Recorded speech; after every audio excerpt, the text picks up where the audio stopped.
Financial markets పై పట్టు సాధించాలనుకునే వాళ్ళు Revanth conduct చేసే వెబినార్ కోసం ఈ నెంబర్ కి కాల్ చేయండి. నమస్తే, వెల్కమ్ టు సుమన్ టీవీ డబ్బు పాఠాలు. నేను మీ విష్ణు. ప్రస్తుతం నాతో పాటు NISM and CRISIL certified wealth manager Revanth Chalamala ఉన్నారు. వారితో మాట్లాడదాం. నమస్తే రేవంత్. నమస్తే అండి. రేవంత్, మీరు నాకు కొన్ని కేస్ స్టడీస్ పంపించారు, వాట్సాప్లో పంపించారు. వాటిని నేను బుక్లో రాసుకోవడం జరిగింది. ఒకసారి ఫస్ట్ కేస్ స్టడీ ఒకసారి తీసుకుంటాను. నేను ఇటీవలే ఉద్యోగంలో చేరాను. నా జీతం ₹1,00,000. ఓకే. ఇప్పుడు నా వయసు 25 సంవత్సరాలు. ఓ 5 ఏళ్ల పాటు నెలకు ₹20,000 చొప్పున పెట్టుబడి పెట్టాలన్న ఆలోచనలో ఉన్నాను. ఓకే. మరి ఇప్పటి నుంచి నేను ఎటువంటి పెట్టుబడులు పెట్టాలి, నా ఫైనాన్షియల్ ప్లానింగ్ అనేది ఎలా ఉండాలో తెలియచేయగలరు అంటూ కూడా మనకు ఒక కేస్ స్టడీ రావడం జరిగింది. మరి దీనికి మీరు ఇచ్చే సమాధానం ఏంటి? సో ఫస్ట్ అసలు ఆ క్వశ్చన్లో అడగటంలోనే ఆ అబ్బాయి అడిగిన క్వశ్చన్లోనే చాలా రకాల లోపాలు, అంటే బేసిక్గా ఆ ఏజ్ గ్రూప్ అలానే ఆలోచిస్తుంది. సో 25 సంవత్సరాలకు ₹1,00,000 జీతం అని అంటే అది అద్భుతమైన శాలరీ, మంచి ప్యాకేజ్, చాలా మంచి ప్యాకేజ్. సో అబ్బాయికి శాలరీ గ్రోత్ కూడా చాలా ఫాస్ట్ గా పెరిగిపోతూ ఉంటుంది, మంచి కెపాసిటీ కూడా ఉంది. సో ఫస్ట్ 25 years అంత మంచి శాలరీ రాగానే మనకేమనిపిస్తుంది, మనం డబ్బులు డబల్ చేయాలి, ఫాస్ట్గా గ్రో చేయాలి. సో దానికోసం మంచి అగ్రెసివ్ ఇన్వెస్ట్మెంట్స్ ఏమైనా ఉన్నా సజెస్ట్ చేయండి అని చెప్పి సహజంగా 25 years to 30 years age group వాళ్ళే యాక్చువల్గా వాళ్ళ డబ్బుల్ని ఎక్కువగా పాడు కూడా చేస్తూ ఉంటారు. Right. So investment point of వ్యూలో ఎక్కడ పెడతారు ఇన్వెస్ట్మెంట్ అంటే ట్రేడింగ్ లో పెడతారు. Trading is not an investment, right? అదొక బిజినెస్. సో బేసిక్ గా స్టాక్ బయింగ్ చేస్తారు. నెక్స్ట్ ఈ స్టాక్ బయింగ్ కూడా ఎట్లా చేస్తారు, నేను రకరకాల వాళ్ళని చూసా. ఎవరో కాల్స్ ఇస్తూ ఉంటారు, ఆ కాల్స్ బేస్డ్ కొన్ని చేస్తూ ఉంటారు, అవి వర్కౌట్ కావు. కొంతమంది ఏం చేస్తారు, ఏదో ఒక సీనియర్ రీసెర్చ్ అనలిస్ట్ ఏదో కాల్స్ ఇస్తారు, ఒకళ్ళు ప్యాకేజ్ తీసుకుంటారు, మిగతా వాళ్ళందరూ ఒక వాట్సాప్ గ్రూప్ తయారు చేసుకొని అని ఇచ్చే కాల్స్ అని ఆ గ్రూప్లో వేసుకొని అందరూ కొంటారు. సో బేసిక్ అట్లా కూడా నష్టపోయేవాళ్ళు. సో రకరకాలుగా నష్టపోతూ ఉంటారు. ఇవన్నీ కూడా మనకి వర్కౌట్ కావు. సో బేసిక్ గా ఫస్ట్ మనం ఆలోచించాల్సింది ఏంటి అని అంటే, ఫస్ట్ సెక్యూరిటీ గురించి. కీడించి మేలించు, ఈ సామెత మనకి బాగా తెలుసు. సో ఫస్ట్ మనం కీడించాల్సింది ఏంటి, బై ఎనీ ఛాన్స్ మనకి ఏదన్నా జరిగితే మనం ఇంత కష్టపడి డబ్బులు సేవ్ చేస్తున్నాం కదా, డబ్బులు ఏమన్నా పోతాయా?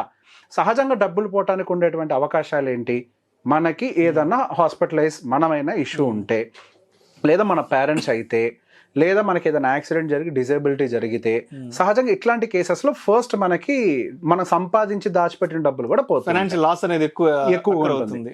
సో ఫస్ట్ ఏం చేయాలి, వాటిని ప్రొటెక్ట్ చేయాలి. మనం వీటిని సంపాదించి పెట్టే ముందు దానికి ఒక ఇన్సూరెన్స్, ఒక రకంగా సరే మీకు ఇన్సూరెన్స్ అనుకోకండి, మీ పెట్టుబడికి ఇన్సూరెన్స్ అనుకోండి, మీకోసం మీరంటే పెట్టుకోరు.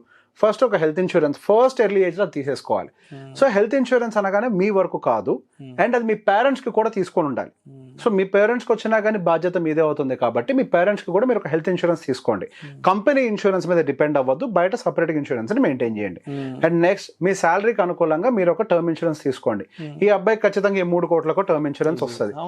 ఎర్లీ ఏజ్ కాబట్టి మంచి తక్కువ ప్రీమియమే పడుతుంది. సో టర్మ్ కూడా తీసి పెట్టేసుకోవాలి. ఈ 2 అయిపోయిన తర్వాత నెక్స్ట్ మనం ఇన్వెస్ట్మెంట్ గురించి మాట్లాడాలి. ఈ 2 లేకుండా ఇన్వెస్ట్మెంట్ గురించి మాట్లాడే అర్హత కూడా ఉండదు. సో ముందు ఫ్యామిలీ సేఫ్టీ, పర్సనల్ సేఫ్టీ చూసుకున్నాకే ఇన్వెస్ట్మెంట్, ఇతర పెట్టుబడుల వైపు వెళ్ళాలి మనం. అంతే. సో ఇది ప్రాసెస్. ఇవి చేయకుండా దీంట్లోకి వచ్చినా ఏది మిగలదు అనమాట. సో నెక్స్ట్ మనము ఆ అబ్బాయి మాట్లాడిన దాంట్లో 5 సంవత్సరాల కోసం ఇన్వెస్ట్మెంట్ ప్లాన్ అన్నారు. ఈ మాటలో ఒక మైండ్ సెట్ మనం అర్థం చేసుకోవాలి. 5 సంవత్సరాల కోసం ఇన్వెస్ట్మెంట్ ప్లాన్ అడిగారు అని అంటే, నాకు 5 ఏళ్లలో ఇట్లా డబ్బులు పెట్టుకుంటూ పోతే ఒక హ్యూజ్ రిటర్న్స్ వచ్చేస్తాయి, సో బేసిక్ గా మనం బాగా డబ్బులు సంపాదించేయచ్చు అని చెప్పి 5 సంవత్సరాల ప్లాన్ అడిగారు. సో ఒక విషయం మనం గుర్తుపెట్టుకోవాలి, మనం సంపాదించే అంత కాలం మనం పెట్టుబడులు పెడుతూనే ఉండాలి. అది కదా యాక్చువల్గా. సో మీరు ఇన్వెస్ట్మెంట్ ప్లాన్ 5 ఏళ్ల కోసం అడగకూడదు. నాకు ఇప్పుడు 25 సంవత్సరాల వయస్సు, నెక్స్ట్ 30 ఏళ్ళు అంటే 55 సంవత్సరాల వరకు కూడా నా ఇన్వెస్ట్మెంట్ జర్నీ ఎలా ఉండాలో అడగాలి. రైట్. 5 years కోసం అనేది షార్ట్ టర్మ్ కదా. 5 years ఏం సాధిస్తారు మీరు? ఏమి చేయలేరు కదా. 5 years ఏమొస్తుంది మీకు? ₹20,000 పెట్టుకుంటే వెళ్తున్నారు. అంటే నాకు అనిపిస్తుంది రేవంత్, అతనికి మంచి శాలరీ వస్తుంది, బట్ అంటే రైట్ టైంలో రైట్ డెసిషన్ తీసుకున్నాడేమో అనిపిస్తుంది. ఇన్వెస్ట్మెంట్ పెట్టాలి అనేది రైట్ డెసిషన్, ఆ ఆలోచన, అది ఆ శ్రీకారం ఏదైతే ఉందో అది చాలా మంచి ఆలోచన, ఇనిషియేట్ మంచిది అది. కానీ 5 ఏళ్ళు అనేది కరెక్ట్ కాదు. ఓకే. సో ఎప్పుడైనా ఇన్వెస్ట్మెంట్ కి మనకు ఒకటే thumb rule sir. So money ఇక్కడ మనకి వెల్త్ అంటే మీనింగ్ ఏంటి, invest plus time is equal to wealth, right? ఇక్కడ టైం అనే కాంపోనెంట్ చాలా తక్కువగా ఉంది కదా. మీకు రియల్ వెల్త్ ఎక్కడి నుంచి క్రియేట్ అవుద్ది? ₹1,00,000 జీతం సంపాదిస్తున్నాడు, ప్రతి నెల 20,000 రూపాయల చొప్పున పెట్టుబడి పెట్టుకుంటూ వెళ్తే 5 ఏళ్లకు 12 లక్షలు ఇన్వెస్ట్ చేస్తారు. 15% CAGR తో గ్రో అయితే 18 లక్షలు అవుద్ది. ఆ అబ్బాయికి ఆ 18 లక్షల దగ్గర సాటిస్ఫాక్షన్ రాదు. 18 అనిపిస్తుంది. కానీ అదే 10 ఏళ్ళకి వెళ్తే 56 lakhs అవుతుంది. అదే 15 years కంటిన్యూ చేస్తే 1.3 crore. అదే 20 years కంటిన్యూ చేస్తే 3 కోట్లు. అదే 25 years అయితే 6.5 కోట్లు. అదే 30 సంవత్సరాలు అట్లా కంటిన్యూస్ 20,000 SIP చేస్తే దాదాపుగా 14 కోట్లు. అంటే అతనికి 55వ సంవత్సరం వచ్చే వరకు అది టార్గెట్. సో బేసిక్ గా మనం మైండ్ లో పెట్టుకునేటప్పుడు పెద్ద ఫిగర్లను పెట్టుకుంటాం. ఆ పెద్ద ఫిగర్ తో పాటుగా మనం టైం ని కూడా జోడించాలి. జస్ట్ ఫిగర్ ఉంటే మనం అచీవ్ చేస్తామా? ప్రాసెస్ ఉంటది కదా. ఆ ప్రాసెస్ లో మీకు ఇన్వెస్ట్ చేయాలని తెలుసు, పెద్ద ఫిగర్ చేయాలి అని మీకు టార్గెట్ ఉంది. సో దానికి జోడించాల్సింది ఏంటంటే టైం అనే ఒక ఎలిమెంట్. ఈ టైం కూడా యాడ్ అయితేనే రియల్ వెల్త్ క్రియేట్ అవుద్ది. సో ఫస్ట్ 5 years లో ఏం జరిగింది? 12 లక్షలకి మీకు వచ్చింది 18 లక్షలు. అదే మీకు 30 years లో ఏం జరిగింది? మీరు ఇన్వెస్ట్ చేసేది మొత్తం కలిపి 72 లక్షలే, కానీ మీకు వచ్చిన రిటర్న్ 14 కోట్లు. ఇది టెంప్టింగ్ ఉండేది. సో బేసిక్ ఇక్కడ మొత్తంలో చేంజ్ చేసింది ఏంటి? మనం ఇన్వెస్ట్ చేసేది సేమ్ మ్యూచువల్ ఫండ్, అదే 20,000, అదే పర్సన్. ఏం మారింది ఇక్కడ? టైం అనే కాంపోనెంట్ మారింది. సో మనం ఎంత ఎక్కువ కాలం ఇన్వెస్టెడ్ గా ఉంటామో అంత రియల్ వెల్త్ అనేది క్రియేట్ అవుతూ ఉంటది. సో బేసిక్ గా మనం కల్టివేట్ చేయాల్సింది ఏంటంటే ఇప్పుడు యంగ్ జనరేషన్ లో కూడా మనీ అనేది అంటే వెల్త్ అనేది ఓవర్ నైట్ క్రియేట్ అవ్వదు.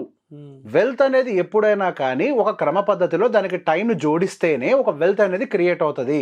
సో మనం ఇన్స్పిరేషనల్ స్టోరీస్ చదివేటప్పుడు సహజంగా అంబానీ అంత సంపాదించారు, కింద నుంచే వచ్చారు, సో మనకి ఎలాన్ మస్క్ బాగా సంపాదించారు, ఇవన్నీ వింటుంటాం.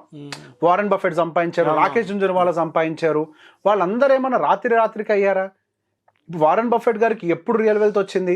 65వ సంవత్సరానికి. రాకేష్ జుంజున్వాలా గారికి 40,000 కోట్లు 80,000 కోట్లు ఏమన్నా 20 ఏటకు వచ్చిందా? 30 ఏటకు వచ్చిందా?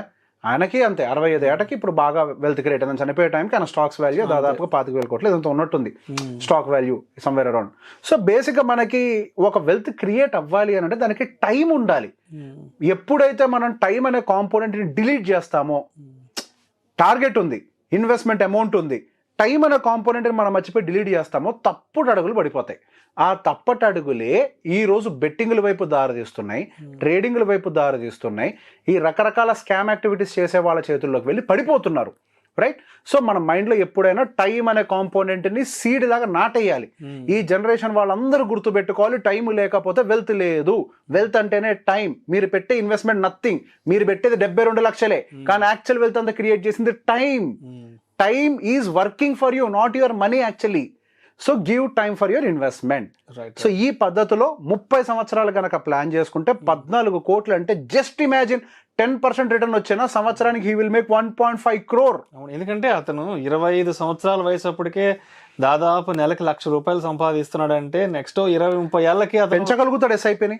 చాలా మంచి పొజిషన్ లో ఉంటాడు, ఫైనాన్షియల్ గా బాగా సెటిల్ అయిపోతాడు. డబ్బు ఆయనకి SIP కూడా పెంచుకునే కెపాసిటీ ఉంటది. ఈ 14 ఏంటి ఎవరికి తెలుసు, 100 కోట్లకి వెళ్తాడేమో. జీతం కూడా చాలా పెరుగుతుంది అబ్బాయికి. డెఫినెట్ గా చాలా చిన్న వయసులో చాలా మంచి డెసిషన్ తీసుకున్నాడు. ఎందుకంటే 25 సంవత్సరాల వయసుకి ఎలా ఉంటదంటే నెలకు ₹1,00,000 జీతం వస్తుంటే హ్యాపీగా ఒక మంచి కారు కొనుక్కుందాము, ఒక లగ్జూరియస్ లైఫ్ లోకి వెళ్ళిపోదాము, ఇలాంటి ఆలోచన చేయకుండా అతను ఉద్యోగం వచ్చిన తొలినాళ్లలోనే అతను ఇన్వెస్ట్మెంట్స్ వైపుకి రావాలని ఆలోచన చాలా మంచి ఆలోచన. ఇంకొక మంచి పని ఆయన చేసింది ఏంటో నేను చెప్పనండి. ఆ అడ్వైస్ తీసుకోవడానికి ఆయన ఒక అడ్వైజర్ దగ్గరికి రావటం. సో బేసిక్ గా మనం ఆ వయస్సులో ఉన్న ఫ్రెండ్ దగ్గరికి వెళ్తే ఏం చెప్తాడు? బెట్టింగ్ లో పెడితే అమ్మా డబ్బులు ఇట్లా డబ్బులు అయితే అంటాడు. అదే కదని చెప్పేది. అడ్వైజర్ ని సంప్రదించడం. రైట్. సో బేసిక్ గా right place is also important. Right. అదే. సో మొత్తానికి అతని అడ్వైజర్ ని సంప్రదించడం, అతని రిక్వైర్మెంట్ ఏంటనేది ఇక్కడ మాట్లాడుకోవడం అనేది ఇంకా అంటే ఇంకొంతమంది ప్రేక్షకులకు కూడా అది చాలా ఉపయోగపడుతుంది. Exactly. yes. Right. Thank you so much Revanth. Thank you అండి.